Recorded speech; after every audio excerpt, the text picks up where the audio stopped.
Okay, I've got a little driving video for you again. And happy Tuesday. Hope you had a great weekend and a really, really phenomenal, sunshiny, Michigan-y weekend, and that you got outside a lot. So there is this concept that I wanted to review with you, and I was talking to a couple new friends over the weekend about it. And first of all, it starts like this. People, all my patients last weekend, they're like, what are you doing with your holiday weekend? What are you doing with your holiday weekend? What's happening? What's going on? And I said, I am going to a Volkswagen music festival. And everyone was like, what's that? Where is that? What does that mean? And I'm like, you know what? This is all I know. A good friend of mine. What is happening? Sounds like we got wood chipping going on. A good friend of mine who I've been connected with through the Volkswagen scene called me back in February, and he said to me, buses on the beach tickets are going on sale right now. I need you to log in and get your ticket, get a full weekend ticket with reserved camping. And I was like, okay. Jim says, get a bus on the beach ticket. I'm going to get a buses on the beach ticket. And it's Memorial Day weekend. So I had no idea what I was doing, where I was going, what it was like, anything. And so as patients were asking, I'm like, that's all I know. Volkswagen enthusiasts and music in the west side of the state. So it's called Bus on the Beach because it used to be south of Grand Haven, actually on the big water, but they had to change the location. So even though it's called Buses on the Beach, and it's actually a benefit the Phoenix Center, which is a burn victims, like a place, I guess it's a nonprofit to help the families and the people of burn victims. So anyway, so there's that. So I went over there and I pull in, and it was really, really an awesome scene. There were many different years of Volkswagens. There was obviously the vintage one, like the one that I have that a lot of you know, and I've posted pictures of.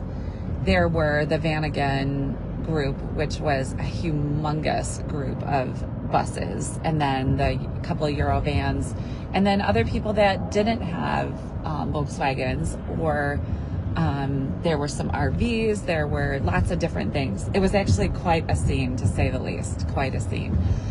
But here's the thing, even though I didn't know what I was showing up to, I said yes and just did the thing anyway. And that's why I wanted to come on here and just say, think about this. So when the main character, when you're reading a book or you're reading a story, the main character is doing all the things, right? So they're doing all of the adventures, and they're doing, they're going and seeing things, and they're having, the strife and the unknowns and the adventures and the fun and the meeting new people and all of it. The main characters in stories are not sitting and scrolling on their phones. They're not sitting on the couches. They're not sitting inside. And so I have shared this before, but I wanted to come on today to just talk about this idea of being the main character in your life and going out and doing main character things with your days. So I went over there, and of course I met the coolest people. I took Julius over with me and Lewis. So I left Tater home with a dog sitter, mostly because I knew that the temperatures weren't going to be very conducive to the little guy staying warm enough. And of course we were camping, and I don't have heat in the bus. And so I brought actually my sleeping bag that I took to the top of Kilimanjaro a few years ago. I took that sleeping bag with me, which is rated for 0 degrees. So that one, although it was super cold, it was 35 degrees at night, that one did keep me relatively warm. There were, different provisions and different things that I want to do going forward to be sure that, I'm a little bit more prepared. Obviously, it's hard to know, kind of with the first shakedown camping trip with Julius, what I was going to need. But it's like, you know what? I know there's a restaurant over there. There's a restaurant that pulled onto the scene, and they were going to have good food the whole weekend. So I knew that.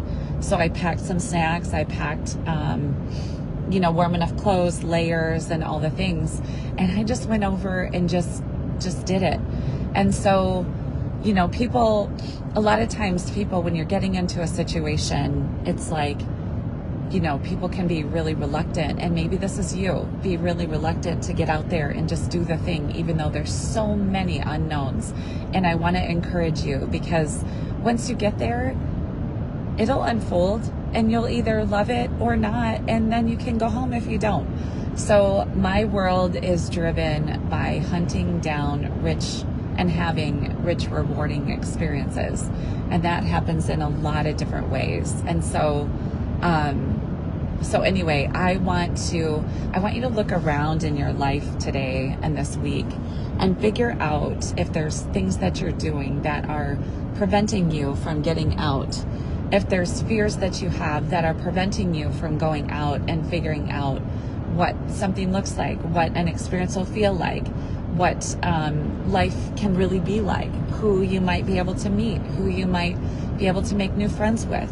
It's so hard to know that one of the phrases and quotes that BJ or DD Palmer, one of the two that invented and developed chiropractic, is the phrase goes like this: we never know how far-reaching something we think, say, or do today will affect the lives of millions tomorrow. And of course that has to do with obviously being in practice and coming across people. But it's also like, I never know how far-reaching a connection I'll make over the weekend could go on forever. Who knows? I never know how far-reaching an experience that I would have because I said yes to the unknown would happen. Of course, I knew I would have at least 2 friends because they had invited me to go.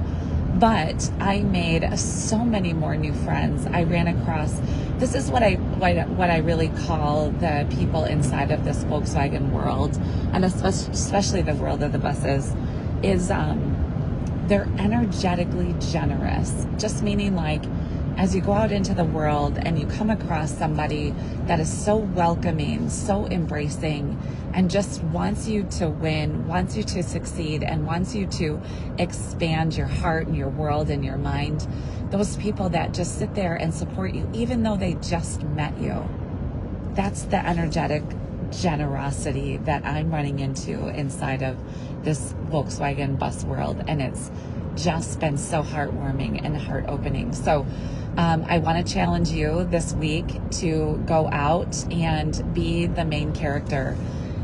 Figure out ways to get involved that you get to write a really awesome story. It doesn't have to be mind-blowing. It doesn't have to be super crazy. And it doesn't have to be adrenaline-provoking. None of that.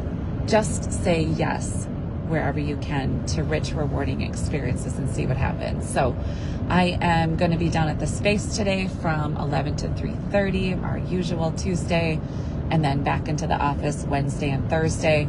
I want to also put on your radar for Saturday, June 14th, marks 7 years to the day of closing on Big Blue and creating what we've created there. And I'd love for you to come in and celebrate with a little celebration called Orange You Glad You're Here. And of course, the orange buses will be involved, but also oranges, orange juice, orange themed, all the things. We'll have a scavenger hunt and a trivia, all that kind of stuff. So anyway, I just wanted to come in on this Tuesday and give you a little bit of a push and a little boost for your week ahead. Go be the main character in your life and come back and tell me about it.